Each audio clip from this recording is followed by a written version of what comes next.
This channel does not promote any violent, harmful, or illegal activities. All content provided by this channel is meant for an educational purpose only. Top quality और consistent performance के लिए सिर्फ silver pumps नाम याद रखना। কোথায় রয়েছে কৃষ্ণের শহর?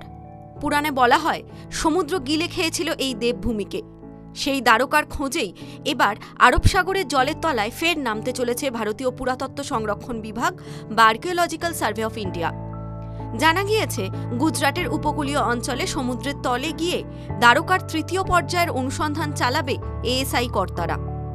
এই অনুসন্ধানের কাজ ঠিক হবে কবে সেই দিনক্ষণ এখনো প্রকাশ্যে আনেননি তারা। তবে তা যে চলতি বছরের শীত পড়তেই শুরু হবে সেই ইঙ্গিত ইতিমধ্যেই দিয়েছে এএসআই। কিছু সর্বভারতীয় সংবাদ মাধ্যম সূত্রে জানা গিয়েছে অক্টোবর থেকে নভেম্বরের মধ্যে অনেকটাই শান্ত থাকে সমুদ্র, তাই সেই মাসগুলিকেই মোক্ষম সময় হিসাবে বেছে নিয়েছে তারা। এ প্রসঙ্গে এএসআই এর জলের নিচে চলা অনুসন্ধান বিভাগের প্রধান অলোক ত্রিপাঠী জানিয়েছেন, দ্বারকা অনুসন্ধানের কাজ গরমকালে বন্ধ থাকে।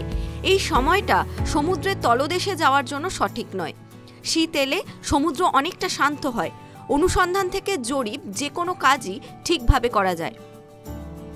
গত বছর এই দ্বারকায় ডুব দিয়েছিলেন প্রধানমন্ত্রী নরেন্দ্র মোদী। কৃষ্ণভূমে গিয়ে স্কুবা ড্রাইভিং এর অভিজ্ঞতা অর্জন করেছিলেন তিনি। পরনে গেরুয়া বস্ত্র, একগুচ্ছ ময়ূরের পালক নিয়ে আরব সাগরে ডুব দিয়েছিলেন মোদী। এমনকি সমুদ্রের নিচে গিয়ে পুজো দিতেও দেখা গিয়েছিল তাঁকে। পুজো শেষে ময়ূরের পালকগুলিকে সমুদ্রের তলেই শ্রীকৃষ্ণকে অর্পণ করে আসেন তিনি। টিভি9 বাংলা ডিজিটাল।